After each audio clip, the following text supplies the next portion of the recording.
Hi, here's another video about modelling AAC with Tilly. I had a complete brain blast yesterday. Let me just log in here.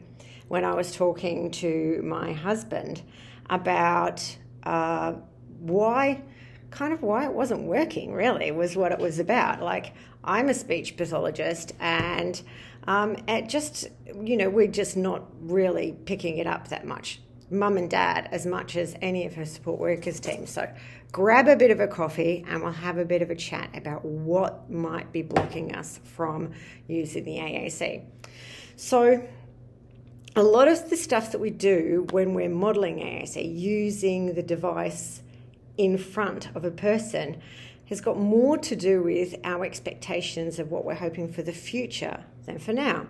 So Marty said to me, husband, but I can talk with her completely fine. I don't need the AAC because I understand everything that she's saying. And I think this is a really, really common idea. It's slower, it's clunkier, it doesn't have all the stuff that we want. It's frustrating to find where the stuff is. I understand, some of her gestures, and if I ask enough questions, I'll get there in the end, or maybe if we don't get there in the end, that's okay too. Grab a sip of your coffee at this point because this is where we go a bit off the tracks. Very hot. So, a lot of this is about a thing called the locus of control, which is a psychological term for how a person feels, how much control they feel that they have over their own life. So, if a person in their communication is dependent on support workers or parents or teachers to ask them lots of choice questions and to create a really communicative, rich environment in order for them to communicate. That's great. They feel very well supported. But the locus of control, the person who's managing that situation, is not them. It's the other people in their environment. So when we're modeling AAC as a way of building that strength, it's a little bit crazy because what we're trying to do is hand over that control to the person. Now with Tilly, like a lot of people with autism, for example, she has highly variable communication. Sometimes she can use gestures and mouth words really well, and at other times they just are really, really hard for her to locate. And it seems very, very unnatural for us to be trying to build those skills with her when her talking is really good for the times when she's not able to do it. Because using an AAC device, it requires interest, it requires cognitive and thinking skills, it requires motor planning, it requires language. And so we kind of build those skills when she's at the top of her communication pile, so that when she's having a really bad day or has had a big seizure like yesterday and is really tired, she can use her AAC to help us out. The other reason why we're using it is because much as we think we're really good at choosing and supporting Tilly in what she wants to say, if it's something that's unexpected or it's off-piste, then, we're not going to be able to. And she may be able to find a clue in the core vocabulary or what we've stored in the AAC that will kind of get us closer to what she's trying to talk about. It's a bit like being very well supported in communication is a bit like your Netflix algorithm or your Facebook algorithm. Sometimes it keeps feeding you what you already know, and you want to get out of that so that you can see new and different things. And the AAC is a bit like that. We're a bit like changing her communication algorithm. So we're looking to the future. We're looking to give her control over her communication. We're looking to support her at times when she has the skills to pick up the necessary skills for the AAC, so that it's there during the hard times, and we're giving her a chance to delight in unexpected communication. So we've come up with an idea me and her other speech pathologist, which is called the AAC Treasure Hunt, where we pick a word or a topic and you just do a bit of a deep dive using that search thing. So if you go into Apple, and it's the same with the search and things if you're using a Proloquo and or some other app, you go into the search bar, and so our topic for this treasure hunt this week is summer and camping. So all you put in is summer,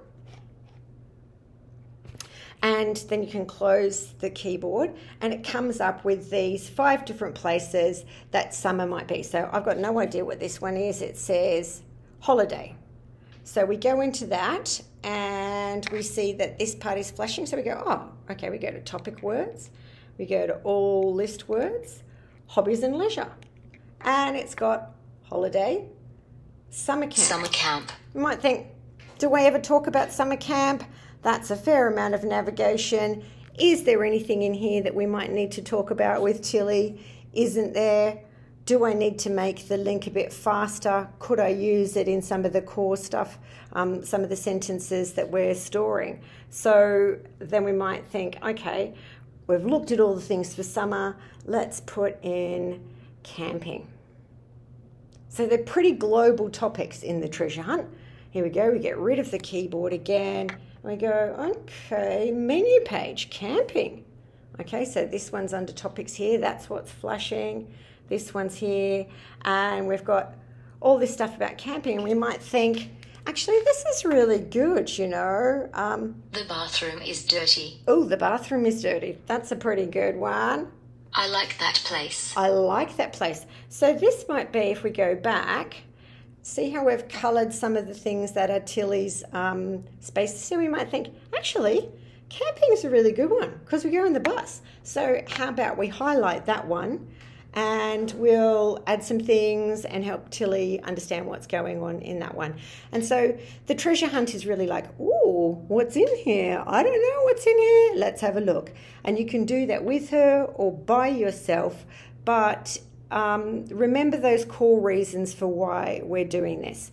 We're doing this so that she can have more control. So that's why we have to do it when she's able to have a look, and if she's interested for those hard times, we're letting her have unexpected language, things that we might not come up with. Really, seriously, how sick do we get of the algorithms feeding us the same information the whole time? And inadvertently, we can do that. And we also are learning about her AAC device and what it's capable of in a playful way. The other thing is just pick one really small part of your day with her, one tiny little, part of the day to try and use the AAC with. Don't try and use it all the time. Don't try and be all over it. Don't try and understand it. Don't try and learn how to program it.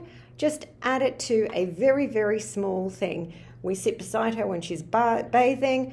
We can use it then. We can use it when we're choosing clothes. We can use it when we're just sitting on the couch and we're bored, and we can say, hey, why don't we just have a look?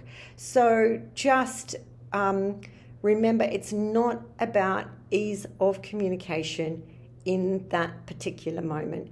And the other thing is, in terms of growing for her, a big thing for her is social communication. She wants to start dating. So, and this may be even for a smaller child, play dates with other kids.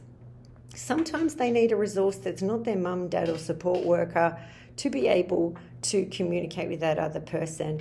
And the only way they're going to feel confident is if we have normalised using that device by having it around all the time.